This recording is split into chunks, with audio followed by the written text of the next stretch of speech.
Cumprimento a amada igreja com a paz do Senhor Jesus. A mensagem será bem breve, amém? Mas antes estaremos louvando um corinho de fogo para o Senhor. Quando eu era prego, Satanás só me batia. Agora eu sou martelo e estou batendo em Satanás. Quando eu era prego, Satanás só me batia. Agora eu sou martelo e estou batendo em Satanás. Eu apanhei demais. Agora eu sou martelo e estou batendo em Satanás. Eu apanhei demais. Agora eu sou martelo e estou batendo em Satanás. Deus forte, não há outro que eu conheça. Deus forte como Jeová, não há outro que eu conheça. Deus de vitória, varão de guerra, Deus poderoso é o Senhor. Deus de vitória, varão de guerra, Deus poderoso é o Senhor. Aonde está seu Deus? Aonde ele está? Aonde está seu Deus? Aonde ele está? Meu Deus está no céu, também no meu coração. O do mundo está morto, mas o meu ressuscitou. Meu Deus está no céu, também no meu coração. O do mundo está morto, mas o meu ressuscitou. O do mundo está morto, mas o meu ressuscitou. Amém. Estaremos lendo em Romanos 10, 17. A palavra do Senhor se encontra em Romanos 10, 17. Amém? Romanos 10, 17. Mas antes de lermos a mensagem, estaremos fazendo 1 minuto de oração, pois a oração é a chave da vitória. E enquanto nós oramos, aqueles que ainda não acharam a palavra, procure Romanos 10, 17. Amém? Oremos em nome do Senhor. E todos junto comigo digam glória, glória, glória, glória a Deus. Glória, glória, glória, glória a Deus. Senhor maravilhoso Pai, Deus todo-poderoso. Tu és santo, digno de toda honra, toda glória e todo louvor, meu Pai. Nesta tarde nós prostramos a Ti, Senhor. Não para ouvir aquilo que nós queremos, mas para ouvir aquilo que o Senhor quer falar. Oh, meu Deus, venha tocando em nossas vidas, Pai. Jogando toda a muralha por terra, Senhor. Joga também, Deus amado, todo impedimento, Pai. Oh, Senhor, vem enxugando as lágrimas de tristeza e trazendo alegria para essas almas, pois Tu és maravilhoso, Senhor. Que não venha ser eu aqui, Jesus, em cima deste altar, mas que venha ser o Teu Santo Espírito. Que não venha ser eu falando, mas venha ser o Pai, o Filho e o Espírito Santo. Oh, Jesus, pois Tu és majestoso, Senhor. Vai jogando por terra toda a depressão, toda a ansiedade, toda a insônia, Pai. Oh, Senhor, repreende toda a crise, todo o pânico. Repreende também, Jesus amado, toda enfermidade. Vai jogando por terra, Senhor. Venha com cura, com libertação, com milagre, com livramento, com portas abertas, pois Tu és santo, meu Pai. Tu és santo, Jesus. Ô Senhor, venha mostrar o Teu mover para a Tua igreja, pois Tu és maravilhoso, Senhor. Batiza aqueles que ainda não são batizados, Pai, e aqueles que já são batizados. Venha, Senhor, restaurando, venha avivando, Pai. Ô Jesus, vai tocando também nos lares, toca também nos familiares. Venha restaurando família, restaurando lar. Restaura, Jesus amado, o casamento. Restaura noivados, namoro, orações. Vai restaurando amizades, Senhor, que foi levantadas por Ti, mas por causa de Satanás a amizade acabou. Venha restaurando a vida espiritual dos Teus servos, pois Tu és maravilhoso, meu Pai. Venha tocando, Jesus. Orienta os Teus servos, Pai. Abre a visão espiritual, pois Tu és maravilhoso, meu Deus. Ô Senhor, a Tua palavra diz que aonde há 3 ou mais pessoas, a Tua presença já está. E a Tua palavra também diz, Senhor, que quando os Teus servos começam a orar, os céus se abrem. Então Então eu tenho fé, meu Pai, que os céus estão abertos e que o Senhor está derramando gotas de bênçãos sobre as nossas vidas, pois Tu és maravilhoso, meu Pai, que aquelas pessoas que há muito tempo não falam em língua, que volte a falar em língua, Senhor, pois Tu és maravilhoso, Pai. Muito obrigado por tudo, pois Tu és santo. Amém e amém, Jesus. Aqueles que acharam a palavra do Senhor, digam, vou para o céu. Aqueles que ainda não acharam, digam, eu também. Amém? Romanos 10, 17.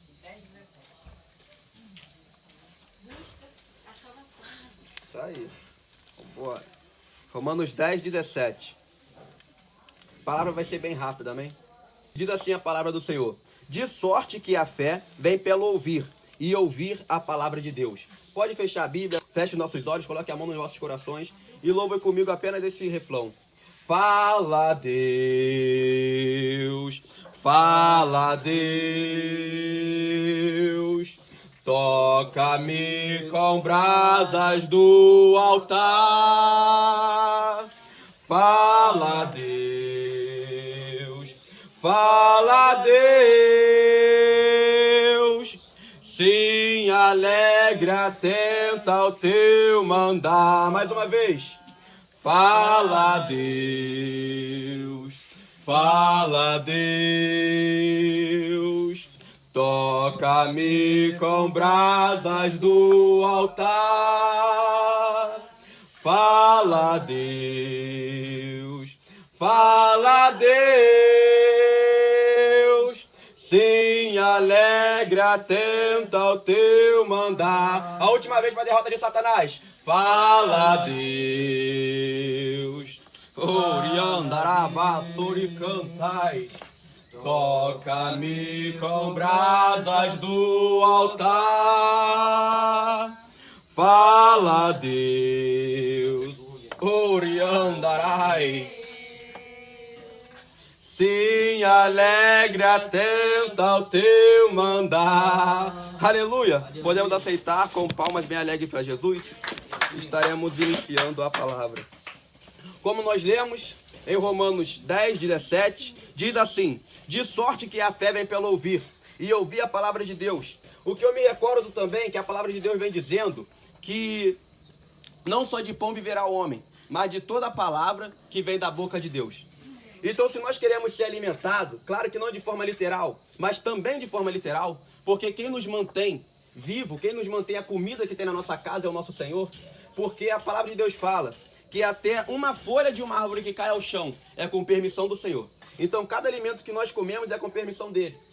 Então, se nós queremos ser alimentados por Deus, nós temos que ter fé e ficar com ouvidos atentos à palavra dele.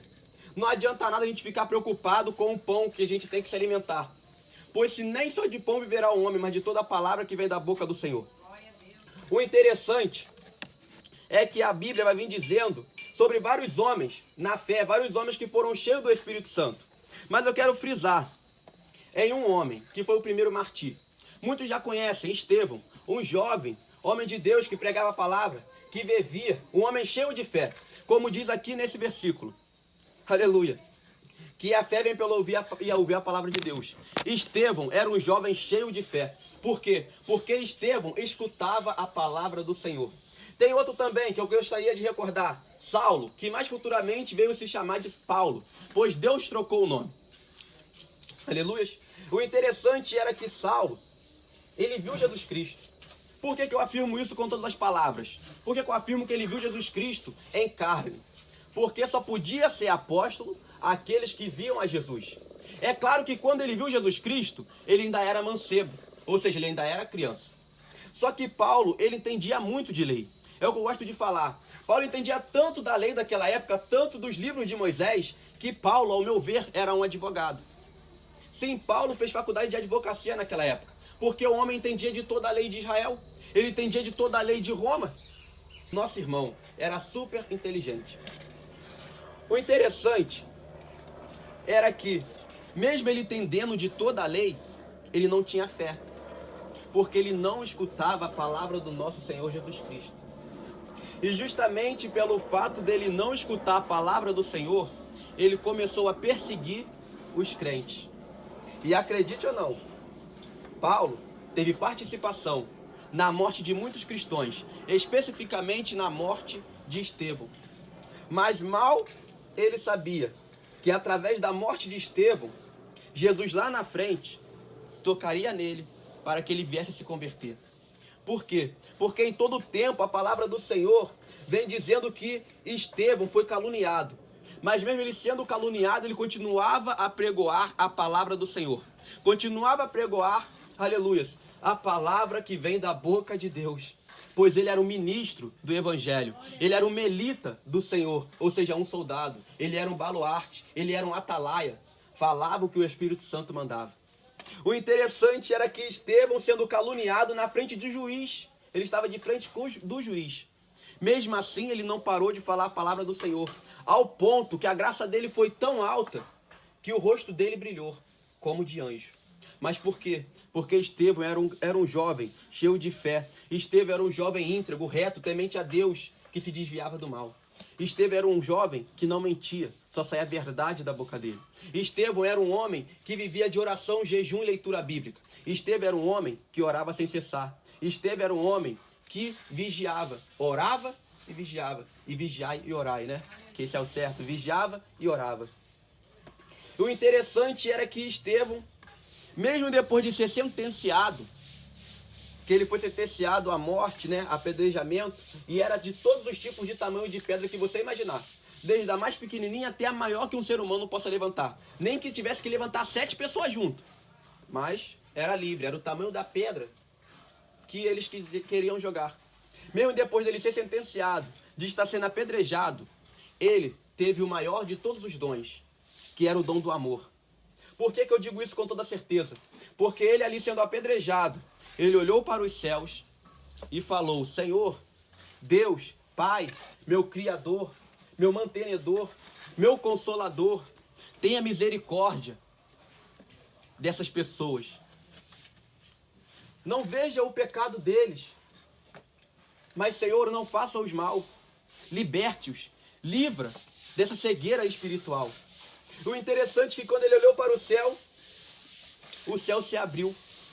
Por que o céu se abriu? Porque ele era um homem justo. Ele era justo aos olhos do Senhor. E a palavra do Senhor diz que o justo não mendiga. A palavra do Senhor diz que a oração do justo tem muito em seus efeitos. E ele era um justo. Ou seja, a oração dele tinha muito em seus efeitos, a petição dele teve muito em seus efeitos. O céu se abriu, ele viu o trono do Senhor. E a palavra de Deus fala que se nós ver a face de Deus, a gente é morto. Porque o nosso corpo, carne, não aguenta tal glória. Então, a partir do momento que Estevão viu a Deus no céu, Estevão já sabia que ele ia morrer. Mas ele foi agraciado. Antes da morte, ele conseguiu ver a face de Deus. E eu tenho tanta fé que ele não sentiu nem dor na morte dele. Pois o Espírito Santo teve compaixão. Ele sentiu tanto fervor, tanto fogo do Espírito Santo que nem sentia dor. Ele só sentia calor. Cada pedra daquela que eles tacavam nele era como uma fonte de alimento para o Espírito Santo. Cada pedra daquela era uma pedra que Deus estava colocando no altar dele. Cada pedra daquela era uma pedra que Deus estava colocando em tua coroa. Cada pedra daquela era uma pedra que Deus moldava, aleluias, e honrava ele no céu. Agora voltando para Saulo, que vira Paulo. Ele era um homem incrédulo. Ele era donto, sabia muito de lei, mas era incrédulo. Ele não acreditava que Jesus Cristo veio para nos salvar. Ele não acreditava que Jesus Cristo era o caminho, a verdade e a vida. Ou seja, incrédulo. E os incrédulos não herdarão o reino dos céus. Mas aí, por ironia do destino, ele cavalgando a cavalo, indo atrás de cristão, para matá-los, né? Esse era o trabalho dele, ganhava muito dinheiro por sinal. Deus falou: eu te escolhi antes do ventre da tua mãe. E nisso veio, Jesus desceu, ele caiu do cavalo, ficou cego, e mais uma vez ele viu Jesus Cristo. Mas antes dele falar com Jesus Cristo falou: Saulo, Saulo, por que me persegues? E Saulo perguntou: quem és tu, Senhor? Pela primeira vez da vida de Saulo, Saulo reconheceu Jesus Cristo como Senhor dele. Pela primeira vez na vida de Saulo, Saulo reconheceu que ele era apenas grão de areia, que ele era apenas pó, e que Jesus Cristo era o oleiro. Pela primeira vez, Saulo reconheceu que ele era servo e Jesus Cristo, o Senhor. O interessante era que ele falou mais ou menos, eis-me aqui, Senhor. Foi praticamente o que ele falou. E Jesus Cristo falou, né, conversou com ele, e ali ele começou a crer em Jesus Cristo. E Jesus Cristo levou a ele ao lugar de repouso. Que lugar de repouso é esse? É o esconderijo do Altíssimo. Jesus Cristo levou ele ao esconderijo do Altíssimo, que foi na casa de um servo dele, aonde ele ficou como novo convertido. Ele ficou 3 dias, 3 noites em jejum, cego, apenas orando a todo tempo. A Bíblia não especifica se ele orou os 3 dias sem parar, mas imagino eu que foi muito tempo de oração. Nem que passasse 12 horas orando, mas ele orava, né? 12 horas orando, mais 12 horas dormindo, certinho. Que ele ficou os 3 dias de jejum, então ele não se alimentou. E aí, Paulo, ele veio, depois, né, Jesus Cristo enviou um servo para trazer de volta a visão dele. Porque ele ia pregoar o evangelho. Só que não era a visão normal como nós conhecemos, era a visão espiritual. Uma visão muito além. Aleluia, com a visão espiritual nós conseguimos ver o mundo como Deus a vê. E Deus deu a visão de Saulo. Deus tirou a escama que havia na frente dos olhos de Saulo e veio com a visão espiritual. A partir disso, Saulo começou a pregoar o evangelho e virou Paulo. Só que os israelitas o conheciam. E quando os israelitas viu a ele, não acreditaram naquela conversão. Isso é o que acontece muito em nossas vidas. As pessoas nos vê e não acreditam na nossa conversão. E com isto começam a falar palavras para abater a nossa fé. E se nós não ficarmos em vigilância, nós acabamos nos desviando. Mas, gente, Paulo, novo convertido, ele apanhou. Paulo, novo convertido, foi apedrejado. Pode pegar, pode pegar. Paulo, ele foi apedrejado. Ele foi até mesmo mandado embora de Israel. Mas ele não abandonou a Deus. Pois a partir do momento que ele reconheceu que ele era apenas servo e que Deus era o Senhor, ele entendeu que, independente da situação, é melhor permanecer com Cristo. Independente da situação, pois é como Pedro falou, Jesus, só tu tens a palavra de vida eterna. Paulo reconheceu que mesmo todo o tempo que ele passasse na terra, não existiria mais ninguém na face da terra que teria palavras de vida eterna. Não existe ninguém no mundo que possa te prometer tal coisa, a não ser Jesus Cristo. Satanás pode até vir e botar uma bandeja na tua frente, mas nenhuma vez essa bandeja que ele vai te oferecer vai falar que ele te dará a vida eterna. Pois ele não tem tal glamour, ele não tem tal brilho, pois ele é treva.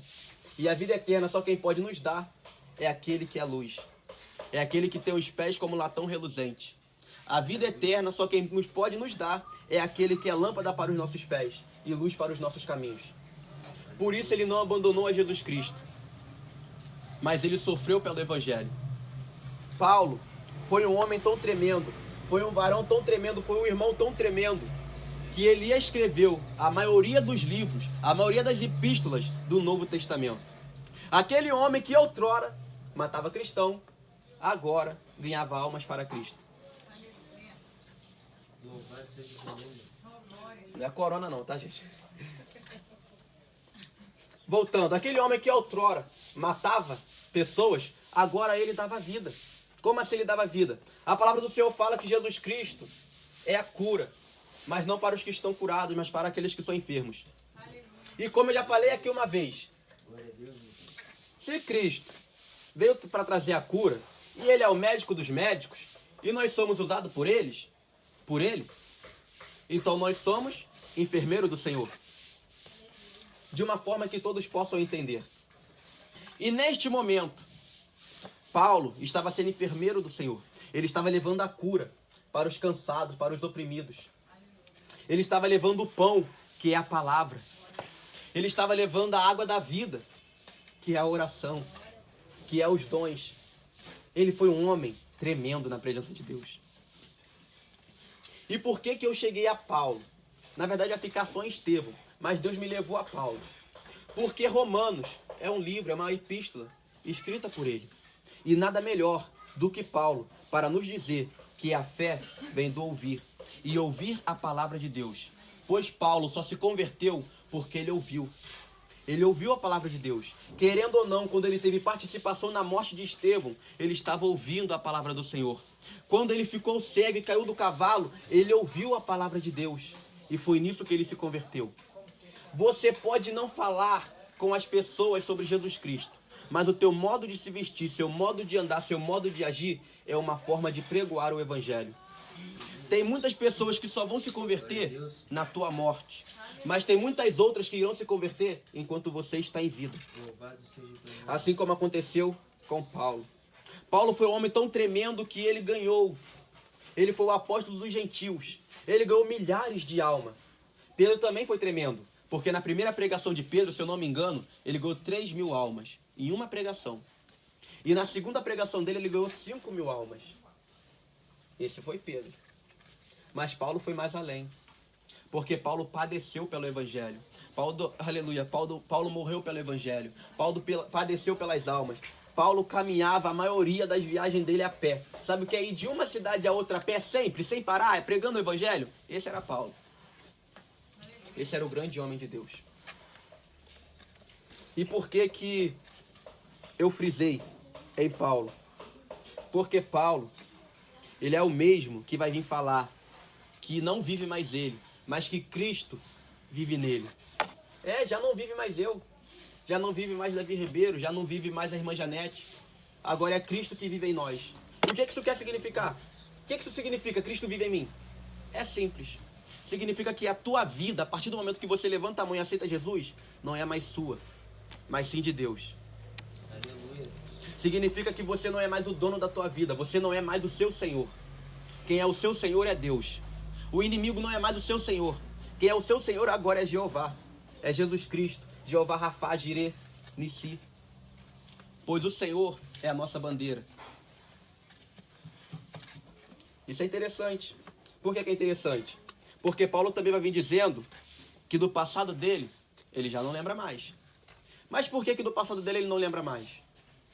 Porque se nós ficássemos lembrando do nosso passado, certamente nós iríamos fazer como a mulher de Ló, olhar para trás. E nisso nós viraríamos uma estátua de sal. Ou, como o povo de Israel, na época de Moisés, que Deus deu tudo para eles. Deus deu o maná do céu. E mesmo assim eles queriam voltar para o Egito. Nós somos como o povo de Israel. Estamos no esconderijo do Altíssimo. Mas muitos de nós pensamos em voltar para o Egito. E que Egito é esse? O mundo. Mas por que nós pensamos em voltar para o Egito? Porque o Evangelho de Cristo, ele não é complicado. O Evangelho de Cristo, ele é simples. Mas é por esse fato que nós queremos voltar para o Egito. Porque o Egito não é simples. O Egito, ele tem coisas que agradam os nossos olhos. O Egito é cheio de detalhe. Já o Evangelho do Senhor é algo simples, algo transparente. É algo natural. Aleluia. Já o mundo é cheio de detalhe. Detalhe para vaidade. Detalhe para adultério, para prostituição, para fornicação. Detalhe para o homossexualismo. É cheio de detalhe. No mundo a gente encontra várias coisas.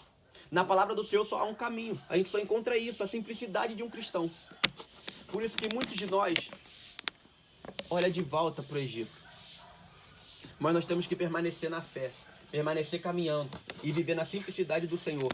Pois é como diz em Salmos, o Senhor guia-nos mansamente pelas águas tranquilas.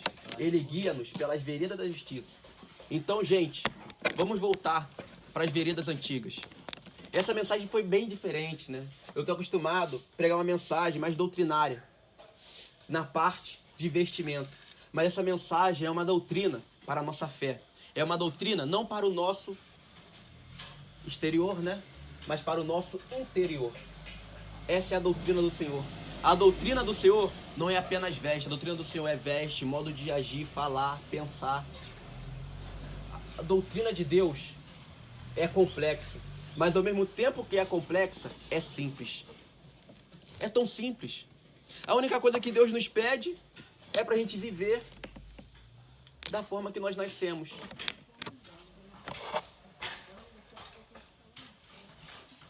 A palavra do Senhor só pede isso, para nós vivermos na simplicidade, vivermos no natural, vivermos na verdade, vivermos sendo homens e mulheres cheios do Espírito Santo. Como assim? Homens e mulheres fiéis, com os 9 dons do Espírito Santo.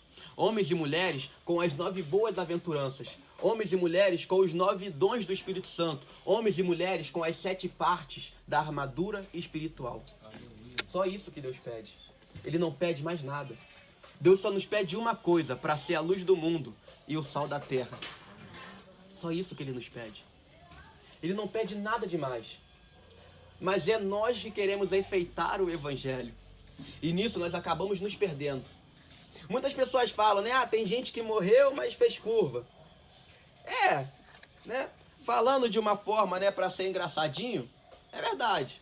Mas falando agora na palavra, só há 2 caminhos, não tem como fazer curva não.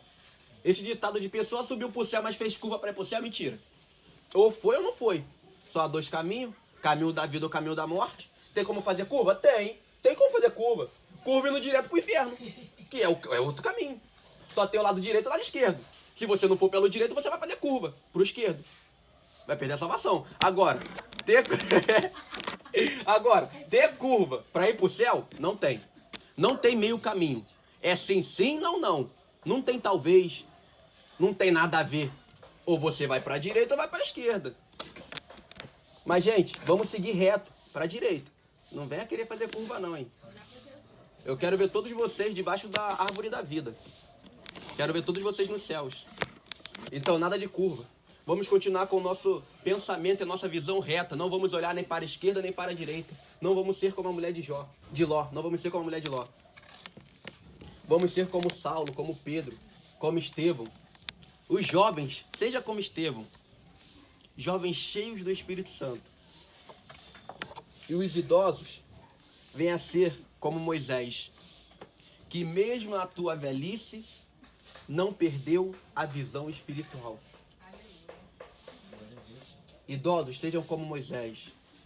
Jovens, todos nós aqui somos jovens, né? Aqui não tem nenhum idoso não, aqui é todo mundo jovem. Jovens, sejamos como Estevão. Vamos agarrar a Cristo, mostrar o nosso testemunho. Porque a nossa fé vem pelo ouvir. E ouvir a palavra de Deus. Que a palavra do Senhor fale melhor em cada coração. E que nós venhamos estar debaixo das ricas bênçãos do Espírito Santo. Amém? Palmas bem alegres para Jesus.